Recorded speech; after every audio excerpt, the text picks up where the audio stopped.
Saludos amigos y hermanos, en esta ocasión vamos a tener nuestra primera video reacción acerca de esta nueva doctrina que se conoce como la paternidad o paternidad espiritual, de manos del llamado apóstol Mojica, Rafael Mojica, donde él va a explicar lo que él entiende que significa Mateos 23:9. Pero primero le hacemos un llamado a que se suscriba a nuestro canal Los del Camino, taller de evangelismo y apologética. Antes de comenzar, ¿verdad? Vamos a dar una breve explicación de qué se trata esta doctrina. Esta doctrina trata donde se le llama papá a tu maestro, líder o pastor de tu congregación o el encargado de tu discipulado. Esta doctrina alega que dentro de esta paternidad obtienes cierta ventaja espiritual, lo que ellos le llaman cobertura. Cuando tienes un padre espiritual, estás dentro de la cobertura de esa nueva familia espiritual. Y a ese padre debes de honrarlo. ¿Cómo lo honras? Con los diezmos y ofrendas de tu congregación, o si eres un evangelista, pues cada vez que haces un evento evangelístico, una campaña como se le conoce, los diezmos recogidos en esa campaña o dentro de tu congregación del culto se le da a ese padre espiritual, y de esta manera atraes hacia ti cierta bendición o cobertura del Espíritu Santo a través de tu papá. Vamos a analizar si esta doctrina es bíblica, pero dejemos que sea el mismo llamado apóstol Rafael Mojica que nos explique. Quiero comenzar primeramente por leer la palabra de Dios en Apocalipsis 2:2. Y la palabra del Señor dice: yo conozco tus obras, tu fatiga y tu perseverancia, y que no puedes soportar a los malos, y has sometido a prueba a los que se dicen ser apóstoles y no lo son, y lo has hallado mentirosos. Aquí vemos en esta lectura que Dios ve con buenos ojos lo que la iglesia de Éfeso hacía, que probaba y tenía discernimiento para saber qué apóstol era verdadero y cuál era mentiroso. También quiero leer Romanos 15:14. Así dice la palabra del Señor. Pero estoy seguro de vosotros, hermanos míos, de que vosotros mismos estáis llenos de bondad, llenos de todo conocimiento, de tal manera que podéis amonestaros los unos a los otros. Romanos nos dice que debemos de amonestarnos los unos a los otros. ¿Y qué significa amonestar? Es corregir con amor, con mansedumbre, teniendo paciencia, corrigiendo actitudes, acciones y también doctrinas falsas. Apoyado en la palabra, quiero dejar claro antes de comenzar que nada de lo que se diga aquí es personal en contra de Rafael Mojica, el cual me voy a abstener de utilizar el título de apóstol para mantenerme bíblicamente correcto, ya que apóstol se le llama a aquellos que recibieron la disciplina de primera mano de Jesús. Aquí no vamos a denunciar necesariamente al emisor, sino al mensaje, sin ánimos de contienda y lejos de todo tipo de arrogancia. Dejando esto claro, procedamos a ver el video. No hay Padre vuestro a nadie en la tierra. Uno de los versículos más mal utilizados en toda la Biblia, o creo que el más mal utilizado o el peor utilizado, es Mateo 23:9, especialmente cuando dice: no llaméis Padre vuestro a nadie en la tierra. Hoy vamos a estar hablando sobre este versículo y sobre el capítulo 23, varios de esos versículos, del versículo 1 hasta el versículo 10. Escuche esto. Presten mucha atención, porque uno de los problemas que ha tenido la iglesia hasta este día es que hemos leído la Biblia, pero no la hemos escudriñado. A causa de estar leyendo, hemos cometido muchos errores, especialmente la interpretación de los versículos. Escuche bien esto. La Biblia no se lee como se lee un paquín, una revista o un periódico. La Biblia se escudriña.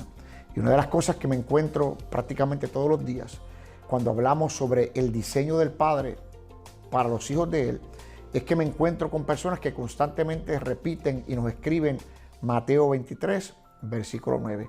Y quiero que hoy abras tu corazón, no para escuchar lo que siempre has escuchado, sino para escuchar lo que realmente dice la Escritura o que Jesús habló cuando se refirió en Mateo capítulo 23 a las personas que les hablaba. Diciendo esto, quiero que usted, si tiene una Biblia, la busque en el libro de Mateo capítulo 23, para que veamos qué es lo que dice ahí y lo escudriñemos. Número uno, cuando usted busca el título de este capítulo, si usted tiene una Biblia de estas que se puede leer, no de las que se prenden, usted va a encontrar lo siguiente. Mi Biblia dice arriba, contra escribas y fariseos. Hay otras Biblias que hemos visto que dicen Jesús denuncia a escribas y fariseos. Otras dicen Jesús arremete contra escribas y fariseos. La mía dice contra escribas y fariseos. Pero vamos a ver lo que dice realmente los versículos. El versículo dice, Jesús habló a las multitudes y a sus discípulos diciendo. Jesús le está hablando a ellos, pero de quien está hablando es de los escribas y de los fariseos. No le está hablando de los discípulos, no está hablando de la gente que lo sigue, está hablando de un sistema. ¿De qué sistema? Del sistema de los fariseos. De hecho, William Barclay dice que en el Talmud existen 7 tipos de fariseos, 6 de los cuales son malos y uno que es el menos malo, o le podemos decir, bueno, número 1, el Ok, vamos a darle un poquito para el frente al video, ya que hasta ahora lo que hemos escuchado es un intento por ganar la confianza del que está escuchando o viendo el video. Esto en mi país se le conoce como marear. Es traer mucha información para dar la impresión de que tienes mucho conocimiento y de esta manera te vas ganando la confianza de las personas que están viéndote.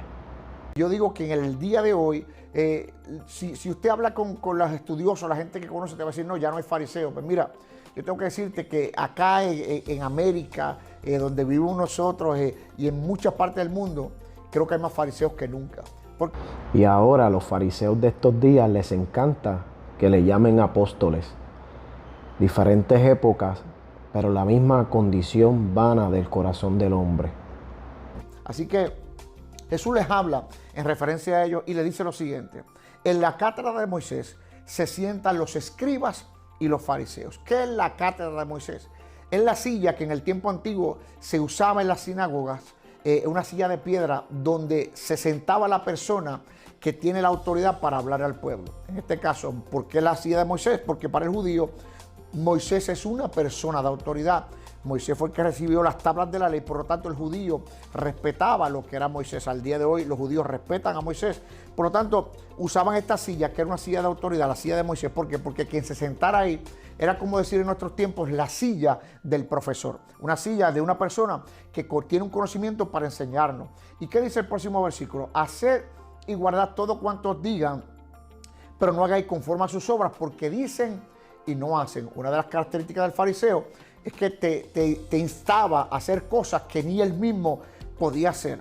Mira el versículo 4. Y atan pesadas cargas y las ponen sobre los hombros de los hombres, pero ellos no las quieren mover ni con su dedo. Es totalmente diferente a lo que Jesús vino a hacer. El fariseo vivía afanado por poder cumplir toda la ley y de alguna manera ataban a la gente, le ponían cargas sobre ellos, pues, cargas que realmente ni siquiera ellos mismos como fariseos podían llevar. O sea, es interesante porque el apóstol habla también diciendo que por qué ustedes le ponen a esta gente cargas que ni aun sus padres pudieron llevar. Y en este caso, el fariseo le ponía cargas a la gente, le exigía a la gente lo que ellos nunca podían llegar. De hecho, cuando usted busca el contraste entre lo que es este versículo y lo que Jesús hacía, en el libro de Mateo capítulo 11, versículo 28, dice, Jesús dijo, venid a mí todos los que estáis trabajados y agobiados, y yo os haré descansar. Llevad mi yugo sobre vosotros y aprended de mí, que soy manso y humilde de corazón, y hallaré descanso para vuestras almas. Que Jesús decía, mire, ustedes, los que estén trabajados y cargados, porque tratando de cumplir la ley que nunca podrán cumplir, vengan a mí. Yo vine para darles descanso, vine para hacerlos descansar. Y Jesús le dice, mira, ¿sabes qué? En estas palabras, no lleven el yugo de los fariseos, de los escribas. Lleven mi yugo sobre vosotros, aprendan de mí, que no soy como ellos, yo soy manso y humilde de corazón. Y cuando hagan lo que yo hago, ustedes harán descanso para sus almas. De hecho, mira lo que dice, porque mi yugo es fácil y ligera mi carga. Mira qué diferencia, porque lo que Jesús trae no era un yugo de esclavitud, era un sistema, perdón, un diseño de libertad. Jesús no vino a esclavizarnos, Jesús vino a libertarnos. Entonces, el fariseo tendía a atar cargas pesadas y Jesús traía una carga que era fácil y ligera. Dice el próximo versículo, antes bien, hacen todas sus obras para ser vistos por los hombres, porque ensanchan su filactería y alargan su fleco. Él entendía que mientras más larga su filactería era parte de su vestimenta, ellos estaban mejores, más santos eran. Realmente hacían todas las cosas para que los hombres la vieran. No había un corazón sincero, no había un corazón correcto. Lo hacían simplemente para que la gente viera la diferencia entre ellos y la gente que los miraba. El versículo 6, llaman el primer reclinatorio en las cenas y las primeras sillas en la sinagoga y los saludos pomposos en las plazas y que los hombres los llaman. Quiero reconocer que no todo lo que dice este señor está mal. Hasta ahora estoy bastante de acuerdo con todo lo que ha dicho. Porque era una posición de usted sabe mucho y yo no sé nada o sé muy poco. Mire lo que dice el versículo 8. Pero vosotros no seáis llamados rabí, porque uno solo es vuestro maestro y todos vosotros sois.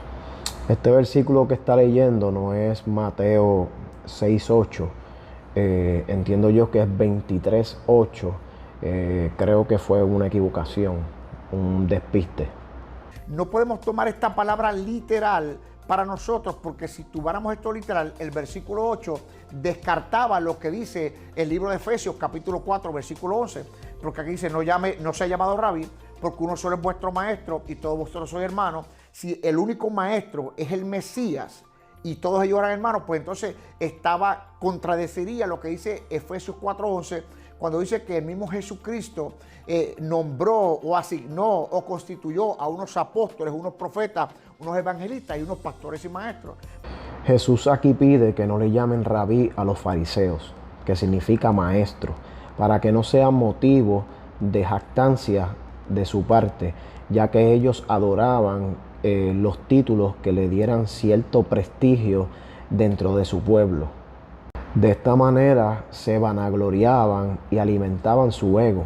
Jesús prácticamente le está diciendo, no le den el gusto a los fariseos de ser llamados maestros. Cabe destacar que la teología de los fariseos era la más cercana al contexto bíblico, pero no fueron capaces de poder identificar a Jesús como el Mesías.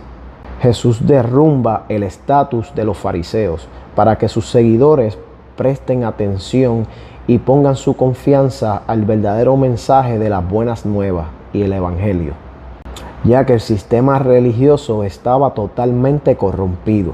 Luego vemos en la Biblia cómo se asignan 5 ministerios, entre esos el ministerio del maestro. También Jesús en su gran comisión nos envía a ser discípulos en las naciones. ¿Y quién tiene discípulos? Precisamente un maestro. Pero esto no se trata de una contradicción. Jesús aprueba el título de maestro para su iglesia, que son los únicos en tener la sabiduría, el conocimiento del Espíritu Santo. Aquí vemos que Jesús prohíbe llamar maestros a los fariseos, porque con su teología hacían tropezar al pueblo. Pero luego instituye el ministerio de maestro para su iglesia, para que lleven las buenas nuevas de salvación al mundo. Es importante destacar que Jesús nos dio valor y una nueva identidad. Él, siendo el sacerdote eterno y el Rey de Reyes, en Apocalipsis 1:6 dice que nos hizo reyes y sacerdotes juntos con Él. También siendo el Hijo unigénito, en Juan 1:12 dice que también nos dio el derecho de ser llamados hijos de Dios. Esto explica muy bien por qué se instituyó 5 ministerios, lo cual maestro es uno de ellos, Jesús nos hizo semejantes a Él por su misericordia y gracia. Améis Padre vuestro a nadie en la tierra, pues uno solo es vuestro Padre, el celestial. Mira qué interesante. Jesús le habla, si tomamos este versículo de forma literal, usted no podría llamarle padre ni siquiera a su padre natural, porque dice a nadie en la tierra. Jesús no estaba diciendo que no reconociéramos a nadie como padre. Le está hablando referencia al sistema de los fariseos. ¿Por qué? Porque ellos se hacían llamar padres de Israel. Cuando vemos a la escritura en esta versión, lo dice de esta manera, pero cuando Jesús hablaba, Jesús le hablaba a judíos. Jesús no solamente hablaba en arameo, Jesús también hablaba hebreo. Y cuando usted busca la Biblia, que es traducida del hebreo, dice de la siguiente manera: ni os hagáis pasar por Abba de Israel, porque uno solo es el Abba de Israel, el Padre que está en los cielos. En otras palabras, no es que no pueda haber un Padre espiritual, porque el apóstol Pablo aparece llamando hijo a Timoteo, llamó hijo a Onésimo. Aparece Jesucristo también haciendo referencia al versículo 8, llamándose que Él es el maestro. Por lo tanto, no es que no puedan ser maestros de nadie.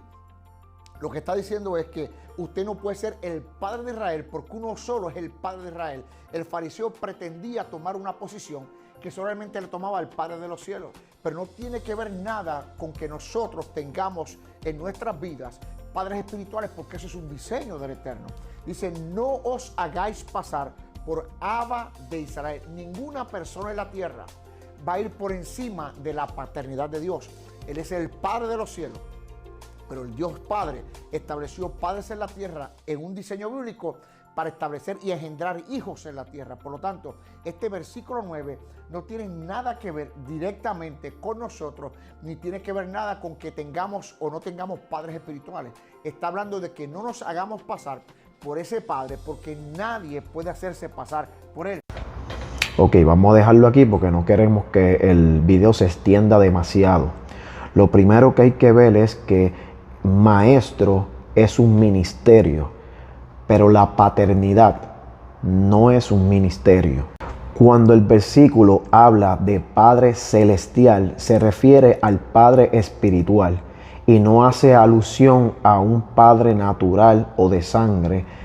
Así que no es un pecado llamarle Padre a nuestro Padre terrenal, sino que el error está en llamar Padre espiritual a otro hombre. Esta es la herejía detrás de este nuevo evangelio de paternidad. Los fariseos de hoy día les encanta que les llamen padre o papá. La Biblia no tiene problema con nombrar padres naturales y lo podemos ver bien arraigado de la cultura judía, donde se identificaban los hombres por sus padres. Tenemos un ejemplo en los evangelios con los hijos de Zebedeo. Jesús pide que no llames padre a alguien que no es tu padre natural, haciendo referencia a una posición prestigiosa dentro de la religión judía, ya que ellos llamaban padre a Abraham, también a Isaac y a Jacob. Realmente no sé cuál es la intención de Rafael Mojica. No sé si se trata de una mala interpretación o si realmente quiere engañar. Yo solo sé que Dios no puede ser burlado. También hace mención de que Pablo llamaba hijo a Timoteo, pero sabemos muy bien que Pablo era el mentor de Timoteo. Realmente no creo que haya nadie que al leer estos versículos piense que Pablo se estaba vanagloriando o tomando la posición de Dios, sino que se trata de un amor fraternal entre ellos dos. Solo se trata de un gesto de amor, ya que sabemos que Pablo nunca tuvo hijos y Timoteo, cuando se menciona a su familia, nunca se menciona a su padre. Así que es muy posible que Timoteo vea a Pablo más que como maestro, mentor, también como un padre. Esta nueva doctrina de la paternidad trae consigo dos subtemas. Por un lado la cobertura y por otro lado la honra, y son igualmente peligrosas. ¿Y por qué peligroso? Porque por un lado la cobertura nos habla que hay que tener un padre espiritual para tener cierta bendición, cobertura o protección espiritual. Esto le resta protagonismo y gloria al Espíritu Santo, ya que sabemos que el Espíritu Santo es todopoderoso y soberano y no necesita de otra persona para poder obrar en tu vida. Incluso en esos momentos donde solamente eres tú y Él y no hay más nadie.